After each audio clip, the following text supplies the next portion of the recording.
So I am very excited about this, and I love it so much. Binky, your claws are sticking in my legs.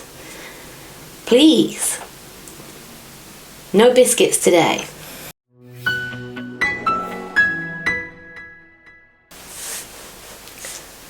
Hi everybody and welcome to my channel. My name is Natalie, or Nats, and this is the Knitting Plot podcast. Thank you so much for coming and joining me again. It's been a couple of weeks since I last posted anything, so I have actually got loads to go through with you, like absolutely loads, and I don't know, I'm not quite sure how I managed to get so much done in such a short space of time, realistically. The only thing I can put this down to is the fact that I have no kids or responsibilities, so my time is my own and I do what I want with it, and at the moment that's a lot of knitting, and that's also spending quite a bit of time down at my allotment, but lots of stuff to go through. So if you are interested in all things crafting, I've got some knitting, I've got some crochet, and I've even got some cross stitch to go through, then this could be the place for you. So feel free to like this, subscribe to my page. It's nice to have more people joining me each and every video I post. So yeah, show your support by giving me a thumbs up or a little subscribe. Now, where should we get started? I guess we'll do this in the normal format. We all know where we stand with that, don't we? So I'll go through my finished objects, and then I'll go through what I'm currently working on, and I will talk about a few acquisitions. There have been some, and then yeah, I'll kind of round things up. I'm not entirely sure how long this will be. It depends how long I can go without having to let the cat in, because she's already picking at the carpet outside the door. So let's start off first of all by talking about what I'm wearing. So I am very excited about this, and it's silly, isn't it? Obviously we knit for this very reason, but this is, if you've watched from the start of my videos, I talked at the beginning of this year about wanting to knit my first wearable sweater, and I have not classed this as my first wearable sweater, and I don't know why, because I probably should, because apart from just not having some arms, it is exactly what I'm talking about. Basically, I'd made sweaters in the past. I'd knitted them flat and seamed them up when I first started knitting.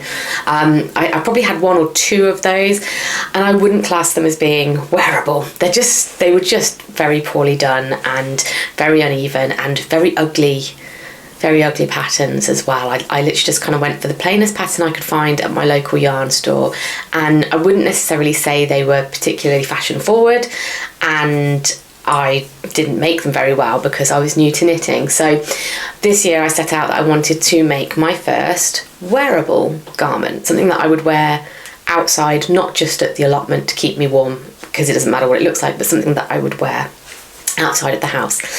And I had been to and fro in. I didn't know what sweater jumper it was that I wanted to make, but I thought in the interim I might make a vest. The Staffin Vest by Rebecca Clow, and I thought that would keep me going for a little while until I decided on what the actual sweater was. But this is basically my first wearable garment, and I love it so much. So this is, like I say, the Staffin Vest by Rebecca Clow, also known as the Crochet, and it was an interesting construction because having never done a vest before. So you started with the back up to the shoulders, and then you kind of attached it to do the front shoulders, and then brought it all down, and then brought it sort of under the arms, joined it in the round, and did the rest of it in the round. And I don't know whether you can see, I'll come a little bit closer so you can.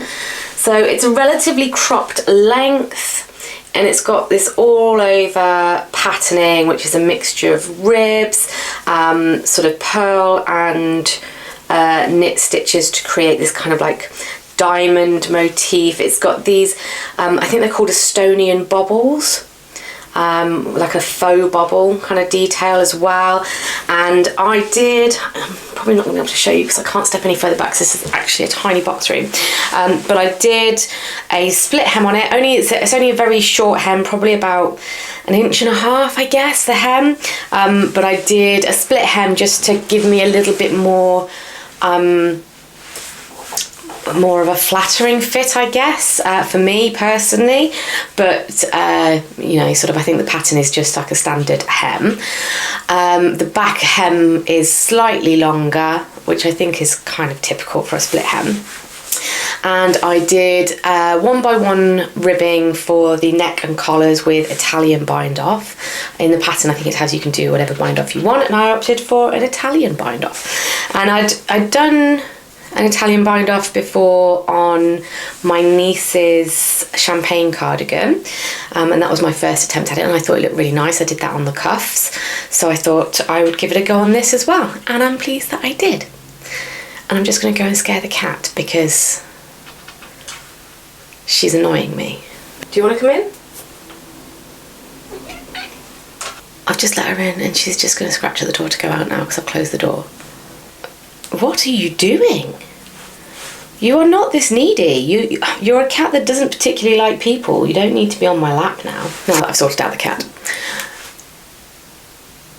No, I was in full flow, Binky, and you've completely ruined everything. Oh, okay. So now I have a cat on my lap, and I don't know why she's being like this because she's not usually that bothered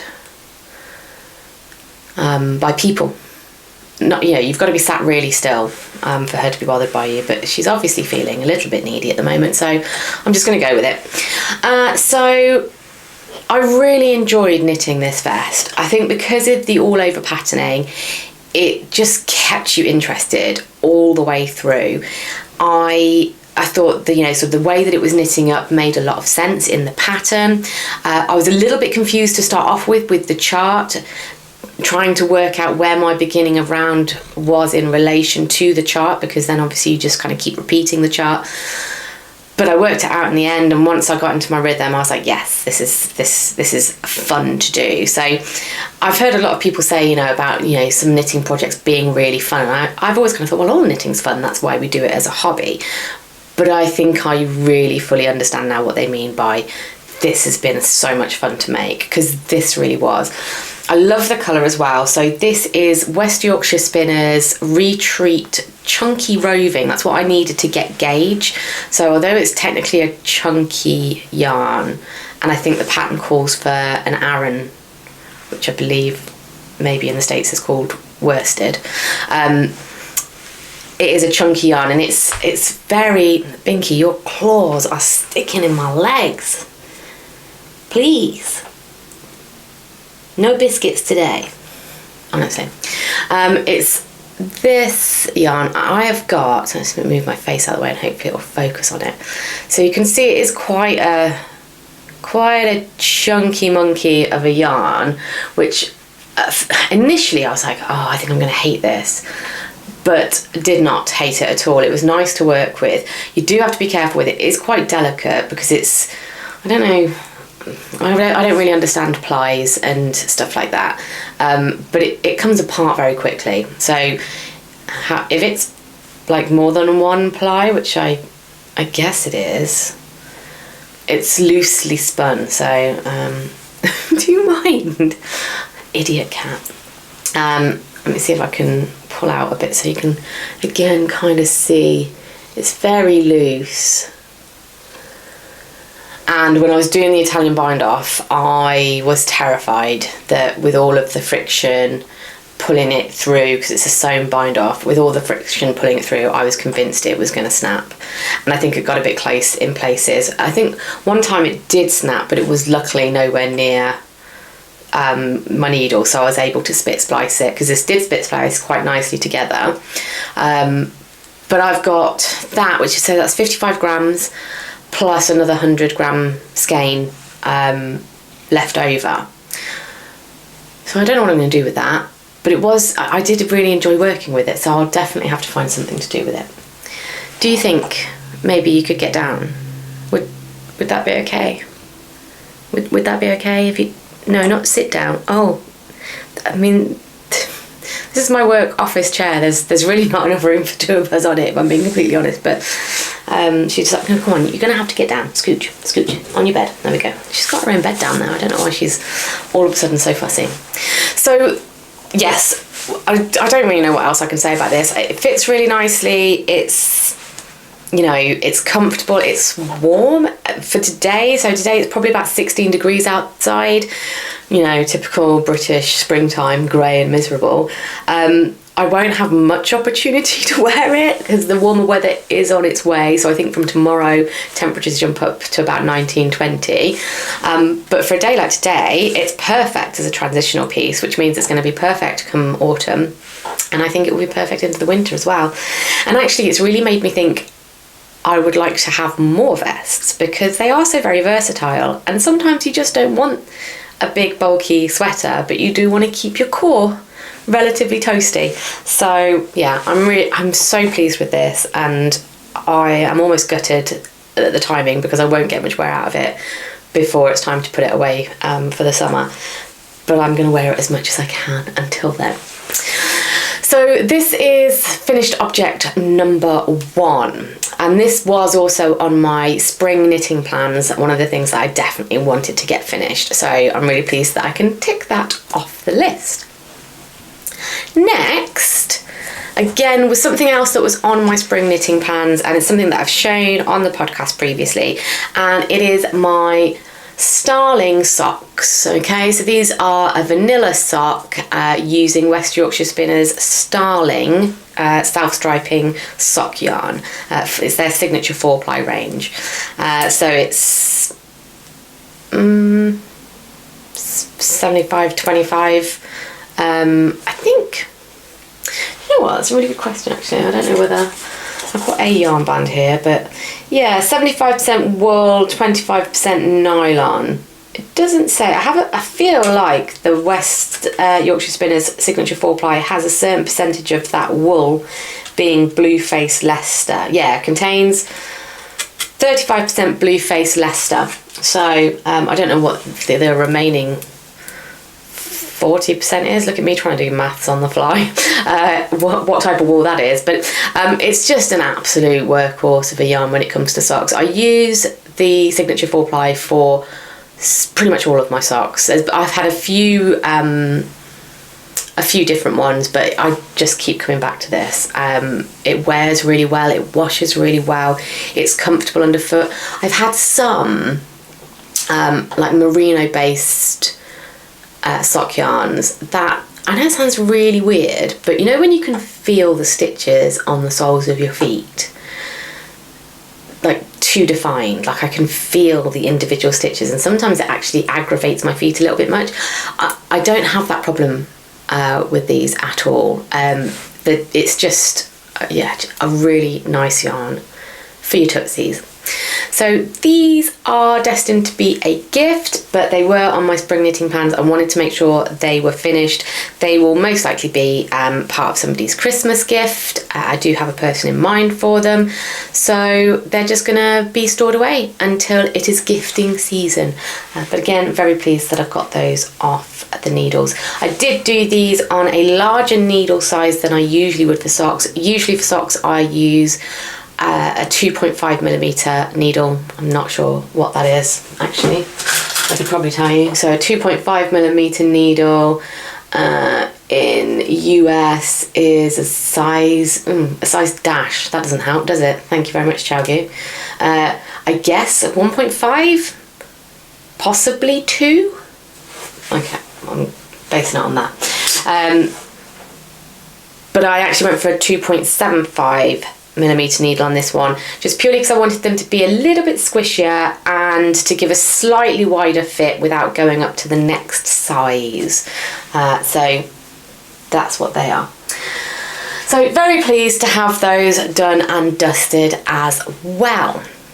What else was on my spring knitting plans? I have been absolutely ploughing away. So what is it today? It's Saturday the 26th of April today, and my spring plans take me to the end of May. So I have been ploughing ahead with them. Now, one of the ones that I wanted to do was actually another gift for my Auntie Carol. She lives out in She lives out in Michigan, and she mentioned that she would like some fingerless mitts. because she finds them difficult to get out there. And I've talked about this previously, and I had a couple of plans really for what I could do for her fingerless mitts. I wanted to try a braided glove, which I talked about in the spring knitting plan, so if you want to go and see that, knit back and watch that video. I've actually opted to go for a tried and trusted, because I started attempting the braided gloves and then remembered that I haven't really done anything in terms of cables, and that would be learning to do cables on a very small circumference, and they were looking quite messy, and I just wanted them to look nice for her. So I made some more of the Cloudburst mittens, and I've made them in this, and this is like a lace detail fingerless mitt. This is the third pair of these that I've made, and they are they're a lovely glove, a really lovely glove, and they're substantial. They look pretty, and this yarn was a Stylecraft Grace yarn. So, and I just thought the colour was gorgeous. I just thought it was a really classy colour, and obviously you want to do a lot in terms of, you know, sort of, even if you've got like a capsule wardrobe, there's so much around this pop of colour, and different reds are very in at the moment, so she'll be the height of fashion. But I just thought, what a lovely pop of colour. I actually picked up 2 skeins of this Stylecraft Grace, because I thought it would make a lovely hat as well. And I've probably used, again, probably about 70 grams, I guess, to make these, which means that I'll have another, you know, sort of 130 grams of it left, because it is, I'm just looking, it is 100 grams. Yeah, it is 100 grams. And it's 100 grams. It's an Aran weight. Does it tell me what the meterage is? Without my glasses on, would I even be able to? Okay, so it is approximately 295 meters or 322 yards per 100 grams. So I should have plenty there to make maybe an Oslo hat. I might explore some other hat options as well, but I just thought that would be quite nice for me later on.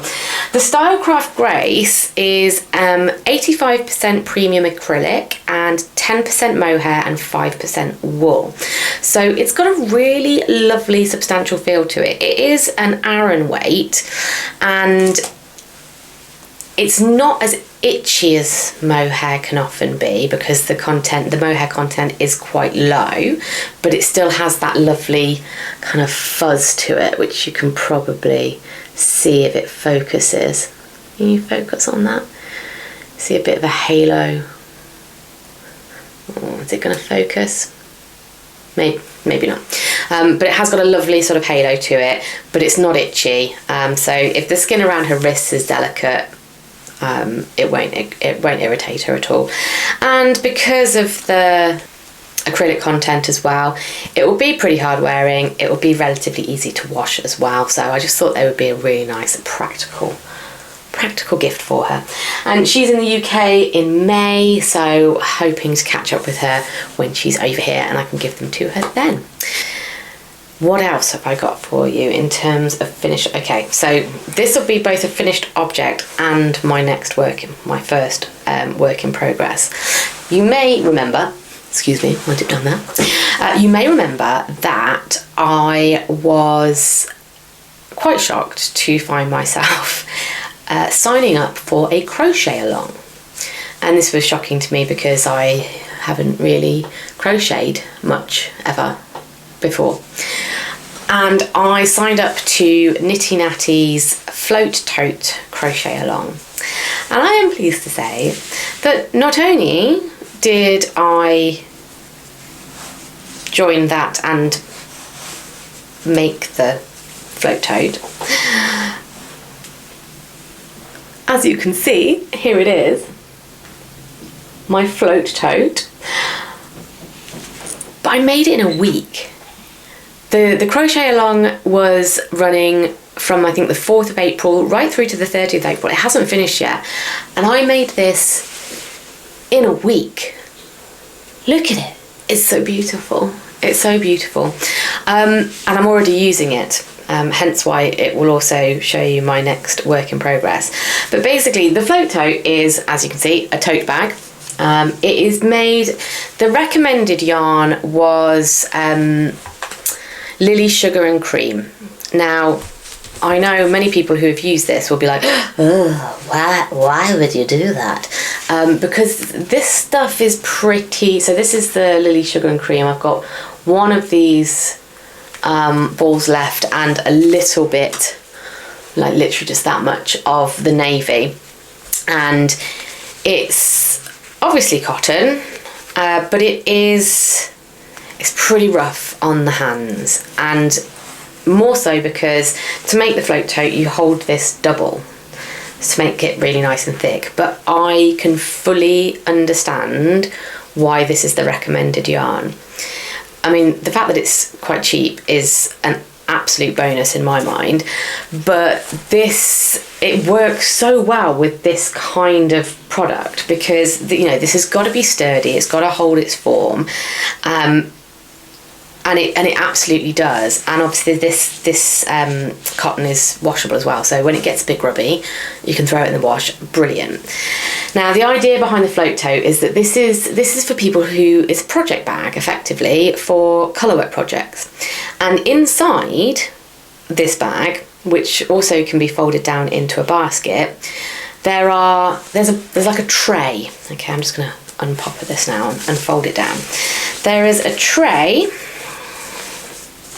which has 3 yarn cups in it, and there is a size that you can make, I think, with 5 yarn cups. I suppose technically you could make it, so I don't know with it, let's see if you can see that. So you've got 3 different yarn cups in there. Mine are all holding different colours, and the idea is, so the tray is removable, so you can take it out of the bag, but the idea is it stops all of your if you're working on a colourwork project, it stops all of your yarn getting mussed up and tangled up, because you can rotate the tray. If you take the tray out and just have it on your lap, you can rotate the tray around so that your colours are where they need to be in relation to how you're knitting. If they're in the bag, it stops everything getting too tangled up because everything's well separated. And each of these yarn cups have on the bottom a little popper, a little magnetic popper, which is then secured to the bottom of the tray. So even if things get really crazy, everything's contained pretty much in the right place. So she says just trying to put the popper back into the right slot. There it is. So everything stays nice and secure, and it's just a good size project basket, bag, whatever you want it to be in that particular moment. It sits really nicely on my lap when I'm sort of knitting downstairs in the living room. It does keep everything organised, and I just think it's a really great pattern. I think there's a smaller mini version of it as well that you can do. I went for the 3 skein version because I can't imagine myself knitting a colourwork project with more than 3 colours at this stage in my knitting career. But there's plenty of potential to make these things bigger and do more with them, whatever you're working on. But I thought, what a great idea. And really, this bag, because I thought it was such a great idea when I saw it probably 2 years ago, maybe, and it was the one thing that made me go, maybe I should learn to crochet. And it took me quite a while to get to that point, but when I saw that the cowl was happening, I was just like, I've got to give it a go now, because I've wanted that bag. This is the ideal opportunity. Nitty Natty was doing some tutorial videos because she really did kind of recognise that for a lot of beginners this might be like an entry project for them, and it's the perfect pattern for a beginner crocheter because it's such a simple and rhythmic and repetitive pattern that actually you can really start to get used to the motions in crochet, which previously I hadn't had much of an opportunity to do on anything interesting. So again, I'm really pleased with this. This is just a great project bag. It doesn't even need, if I took the tray and the yarn cups out, it would also make a great beach bag. Do you know, I'd be quite happy to use it for that as well. So really, really versatile and already in use for some colour work. So that's my last finished object, but also at the same time, this is my first work in progress. And this was a pattern that I saw Kay Litton, the crazy sock lady, making for her husband. And when I saw it, I was just like, oh, I have to make that, and I have somebody in mind for it. It's a pair of socks, and they are called the Police Box Sox. And already, if you know, you know, and I'm sure most people know, but these are TARDIS socks. And I'm really enjoying making them. They're a bigger sock than I would have gone to have knitted, or I would have gone to have knit. They're a bigger sock than I would have gone to knit myself, but I can see that they'll work out really well for a man-sized leg. They're bigger than I would have knitted for a man, is what I mean, but it does it to make it work with the pattern, I guess. I've also knitted on a 2.75 needle for the colour work aspect of this, and then 2.5 for the rest of the sock, just so that there is plenty of room to get a man-sized heel in there, because my own experience of doing my treasure socks was that they are still a little on the tight side for getting your foot in. So I just want to make sure that they're really easy for him to get his foot into. But this is in honour of my incredibly geeky older brother. It's his birthday in June, and I thought he probably wouldn't be that interested in a pair of socks unless I can make them something novelty like this. And I thought, what a great pattern. The pattern is by, I forget, I want to say it's Audrey Nicklin, but that might be slightly wrong, so I will put the designer's name on the screen. But what a great, fantastic little novelty pair of socks that actually, if you're wearing with anything, the rest of the sock is plain blue once you get, sort of past this bit of colour work. There's patterning through like pearl and knit stitches to create additional panels to the TARDIS, but otherwise it's just a plain blue sock. So I actually think quite a versatile sock to wear under a lot of things, and they should keep his feet nice and toasty in the winter and hopefully make him smile every time he wears them. So that's my first work in progress. What next? I feel like I've got loads, and I'm trying really hard not to take too long on this, but the next one's very exciting because obviously I got my crochet on with the Float Tote crochet along, and I really enjoyed it. So I wanted to do more crochet. When I'd finished, the only problem with sort of doing it in a week is that then something that you'd plan to take a month, well, what do I do now? And I was talking to my local yarn store owner, and I was telling her that I'd got my middle brother had bought me some yarn at Christmas, and it was a really, really colourful yarn. I wanted to think about different things I could do with it.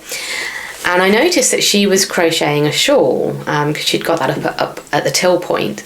And I was like, oh, this is nice. And she said, this is the Virus Shawl. That went viral, not because of like the pandemic or anything like that, but it went viral at one point and has just always been coined the Virus Shawl. So if you crochet, I think this is like the crochet version of the ranunculus, in as much as everybody who's been knitting for more than 10 minutes has probably heard of the ranunculus, maybe even has made it. I've resisted so far, but I know I definitely will do at some point. And I think the Virus Shawl is that for crochet. And it's a fairly straightforward pattern. We're just talking, I've realised, by the way, that I crochet in US terms. I wasn't sure what I was using. I was getting quite confused as to whether I was crocheting in UK or US terms, but I'm fairly certain now I do crochet in US terms, and I think that's largely because I'm learning a lot off the internet. But this is the Virus Shawl, and it's so pretty. Look how colourful it is as well. So this yarn is James C. Brett DK, and just have a look. You can see like the multicoloredness of this particular ball. They come balled up like this, so I was well aware that there was going to be a lot of different colours in this. This is I think this is colour code SH01, I think. I'll just get that out and be double sure. Yes, SH01. I have also got SH03, which is a lot of purples and greens and that sort of thing. And again, it is, I find, these things always fight with me. They don't want to tell me what they're made of. It's a 100-gram ball, but brace yourself for this because it comes with a lot of meters for that. So it's 80% acrylic, 20% wool, and you get, for the 100-gram ball, 550 meters, which is 601 yards for 100 grams. Like, this is a lot. So it's perfect. I could make an entire shawl with one ball. I actually think my local yarn shop owner said that she used just less than one ball of that, not this colourway, but of this particular yarn to make the one that she had on display. So, because there wasn't quite enough to do a full repeat for the final round one. So, I mean, and that's a good size as well. That's like a decent size shawl. So I've got 2 of these colourway, 2 balls of these. So like over 1,100 meters worth of yarn. So I'm just going to keep going until it's massive. I'm being completely honest, until it's absolutely massive, because it's bringing me a lot of joy. I find it very therapeutic, and it's a nice change when you've been knitting, because it's a different movement, crochet, isn't it? It does require more counting, so I definitely can't have had wine, and I definitely can't be too tired if I'm doing it, but it's just a lovely movement. And sometimes when you've been knitting for a bit of a while and your hands are a bit crampy, just a change of movement is all good. So again, really enjoying that. And actually I've taken, and you know, this is technically an acquisition, but I told you about my tulip hooks, my tulip Atimo reds, as crochet hooks that had changed the game for me.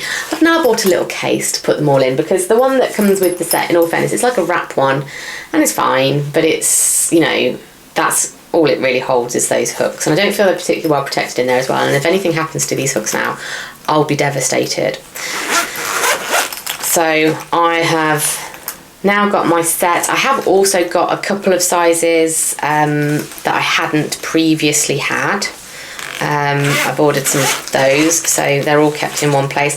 I've kept some of the cruddy hooks that are just in sizes that I probably won't use very often, but it's probably handy to have them.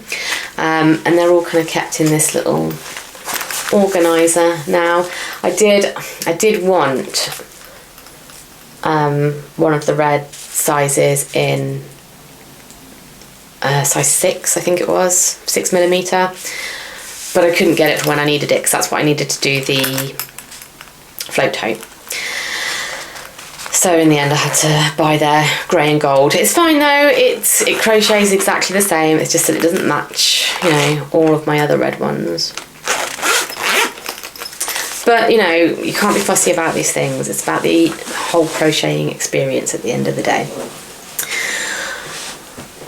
So that's a little acquisition thrown in with a work in progress there.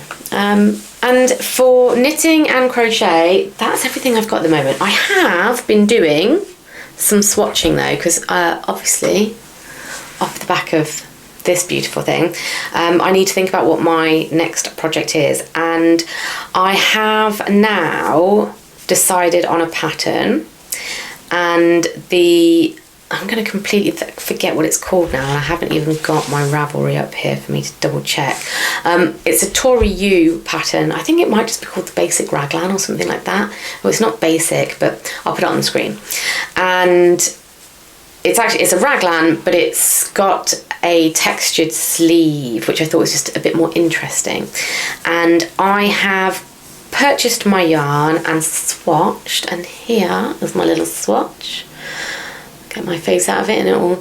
So this is Drops Merino Extra Fine.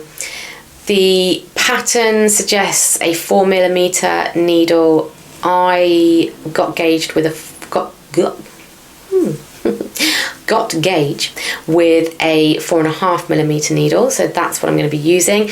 And actually the drape on this little swatch is just lovely, and it's not too open, although like sort of if I stretch it out, you can probably, I don't know whether you'll see that, whether it works against the white. I don't think it won't. Okay, I don't know, I'm not even going to try that.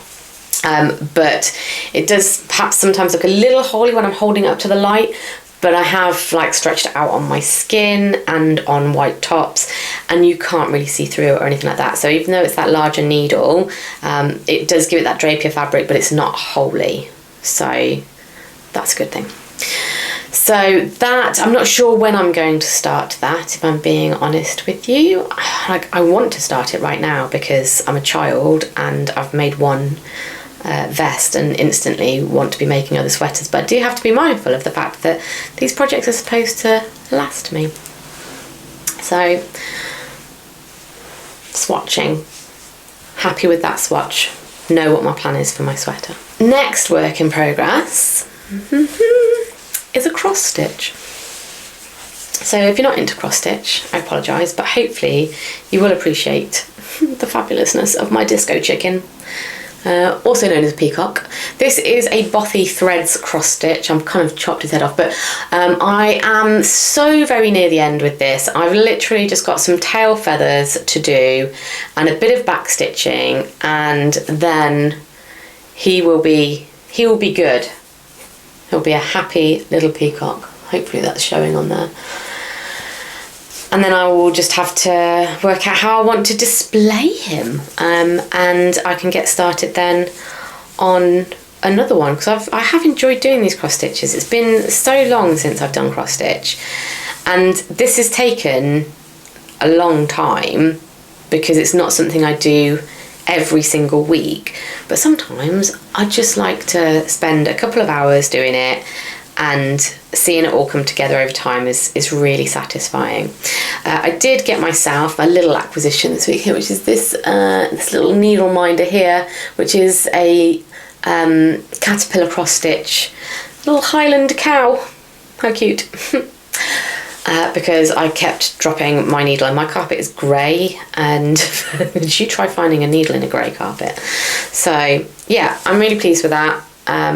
The next one that I've got to do, I'm really looking forward to. It looks like my dog Dennis. My mother-in-law to be got it for me last Christmas, so you can see how long this is taking me, because I haven't been able to do anything with the other one just yet. So once that one is finished and it's been ironed and it's been framed, I can start on my next one, which I'm classing as my Dennis cross stitch. So that's the other work in progress that I've got. Now, is there anything... Ooh, okay, so I did talk to you all about advent calendars, because I've been thinking about advent calendars. I've never purchased a yarn advent calendar before. I'll be honest, I've had real mixed feelings about yarn advent calendars because they are expensive. Like, they are expensive. And I couldn't quite justify the cost of an advent calendar on the basis of the fact if I was going to get 24 mini skeins of something that I didn't know what colour it was going to be, what would I make that into? But I started thinking about it more because of the crochet side of things, because I thought, well, you know, blankets are always an option with crochet, because a knitted blanket takes years to knit. It's such a slow process, but crochet I can see coming together a lot quicker. I mean, I wouldn't say quick, but definitely a lot quicker. So I thought maybe it would be something that I would be interested in doing. And then I was just like, but you know, sort of, I have yarn in stash. I don't need a load of mini skeins to make a crochet blanket. I have stuff already that I can do that with. I have leftover sock yarns because I have small feet. Most of the socks that I make are for myself or my friends who have similar size feet to me. I don't have, you know, I never use a full skein for my socks. I probably use about anywhere between 60 and 70 grams of yarn. So I have that stuff in stash that I could do blankets with. I don't need an advent calendar for that. But I really wanted one, because like everybody has them and I'm very easily influenced. But also I just thought, what a nice way to support, yarn dyers, because you don't get these advent calendars that I can see from any of the sort of the big yarn companies. Sort of West Yorkshire spinners don't do an advent calendar. A few of them do, but it's more to do with notions that you seem to get. Don't tend to be yarn advent calendars. So I thought it would be a nice way. And there's a couple of yarn dyers that I really like the stuff that they've been doing, but I wanted to make sure if I was getting an advent calendar that it was giving me something that I felt was good value for money. Because then I would feel better about the fact that, one, I was supporting a yarn dyer, but two, I was getting something that I thought, was good value. And I saw one, and it was by Skein and The Stitch, and it's themed around Anne of Green Gables. And there are two different options. You could have your 24 Skein advent, your daily advent, but they also did a weekly sock set advent. Now, as somebody who knits a lot of socks, I am much more likely to knit up a sock set, and 4 of them, so having it as a weekly one, seems much more realistic in terms of, it's probably about the same amount of yarn that you're taking in, but in terms of what I can do with it, I can create, sort of more than 4 pairs of socks for myself with that. I can do a normal pair of socks and a pair of sort of shorty socks with that amount of yarn. So that just seemed like better value in terms of what I would be able to produce from the yarn. On top of that though, the Anne of Green Gables theme isn't just impacting the colour palette of the advent calendar. Obviously, they give mood boards and kind of show you the kind of colours that you'd be looking at. They were all colours that appealed to me as well. So I'm really excited to see what the yarn comes in at. But there's also going to be a Discord read-along.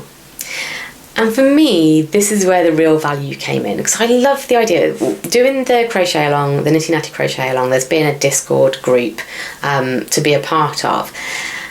And for me, going to a forum of any kind and knowing that you are connecting with other people who share your hobby, that's value for me. If it's 2 hobbies, so not only are you a yarn lover and therefore probably using it for either knitting or crochet, but you're also a book lover, well, that's 2 things that you have in common. So it's just a real opportunity to connect and build my community of like-minded people. And that is where the value is for me. And I think it's really important, I know that these advent calendars are expensive, and I forget now whose video it was. Again, if I can find it and remember who it was, it's somebody who's fairly new to me on YouTube. Apologies if anything looks different, but my memory card just needed to be replaced. So I hope this was going to be a shorter episode, but probably not by the looks of things. But what I was saying was I'd seen a video by a YouTuber who was relatively new to me, and she was explaining why advent calendars are so expensive. And it was actually just a really good, if I can find the episode, I'll link it down below. It was a really good way to explain how these kind of businesses work. And I'm a big fan of supporting where I can, because I love this craft. I just love it so much, and anything that can make it more personalised, more special, I want to invest in those businesses that are able to help me do that. So I understand why the advent calendars are pricey, but for me it still means I'm in a really fortunate position where I do have disposable income. I don't have children. I really just have to care about myself. I'm a woman in her 40s who selfishly can pretty much do whatever she wants with her money, sort of within reason. That doesn't mean that I will just spend willy-nilly though. It has to be stuff that I see value in, and this Discord and being able to connect with other people in this community who I have shared hobbies with, and allows me to expand that community a little bit more. That's value for me. And sort of these YouTube videos are another way that I do that. I've already been able to chat to a few of you who are watching, and it's so nice to be able to do that. I just want to expand that community more, because I don't know many people in real life who love the things that I love in this sense. Knitting isn't their bag. They're thrilled for me that I do it, but by the same token, it's nice to be able to talk to other people who really truly understand it as a craft. So that for me was the clinching factor, was an opportunity to connect with other people as part of this advent calendar. It was more than just a purchase and a very materialistic gain. You know, I give you money and you give me a product in return. The thought that had gone into, well, actually, Anne of Green Gables, it's a much loved story from many people's childhoods. It's a nice thing for us to all to get together and do a read along via Discord. So let's do that, and let's connect at the same time as working on whatever projects we'll be working on. So I decided to go ahead with it, and I'm really excited to receive it. It should hopefully be here end of October, but I will wait until obviously December to open my advent calendar. I'm not going to spoil it for myself in any way, shape or form. But I probably also, thinking, about the channel, I don't intend to do like a Vlogmas or anything like that. That seems like a heck of a lot of work. I love watching them. I don't know whether I have the time with a full-time job to do like a daily Vlogmas, but what I might be able to do is maybe up the ante a little bit and do maybe a weekly video where I open up my weekly advent, and if you fancy seeing that come December, then make sure you've subscribed to the channel so that you can follow along and see what I get in my little advent box of goodies. But yeah, very excited about that. I will give my absolute honest feedback on how that was as an experience for me as well, just for anybody who's also toying with the idea of whether or not they invest that money in an advent, because like I say, I'm new to it. I'm still, is it worth it? Is it not? But I've thrown caution to the wind a little bit and gone, I'll give it a try, because what's the worst that can happen? I have had to save up for it. It's not something that I sort of just willy-nilly threw money at, and there are options with Skein and The Stitch. If they were still open, I feel like they might be closed now for their advent pre-orders, but there were options there for payment plans, so I know that some people do that to make it more affordable and easy and more attainable for people. I do appreciate that. I'm quite fortunate that I have been able to save money in the first instance to be able to spend it on an advent. But yeah, I'll let you know how it goes, and hopefully you can join me come December to unwrap those goodies and at least be able to share in that. Even if you can't get your own advent, hopefully you'll be able to share in seeing what I do with mine. So that, I think, is everything. I'm just looking around to go, is there anything that I've missed? But I don't think there is. I think I've covered everything now. So thank you so much if you've lasted to the end of this episode, because I think it is going to be a big one. Hopefully you've enjoyed exploring what I've been doing, what I'm working on, and what I've finished recently. And I'll have more for you probably in another couple of weeks, I guess. And so yeah, if you do want to subscribe to the channel, I really appreciate it. It's nice, like I say, to build that community and to connect with more of you. Like the video, apparently that does stuff for an algorithm that might mean I get to connect with more people as well. But otherwise, I will see you on the next one. So as they say round here, ta-ra a bit, and I'll see you soon. Thanks for watching.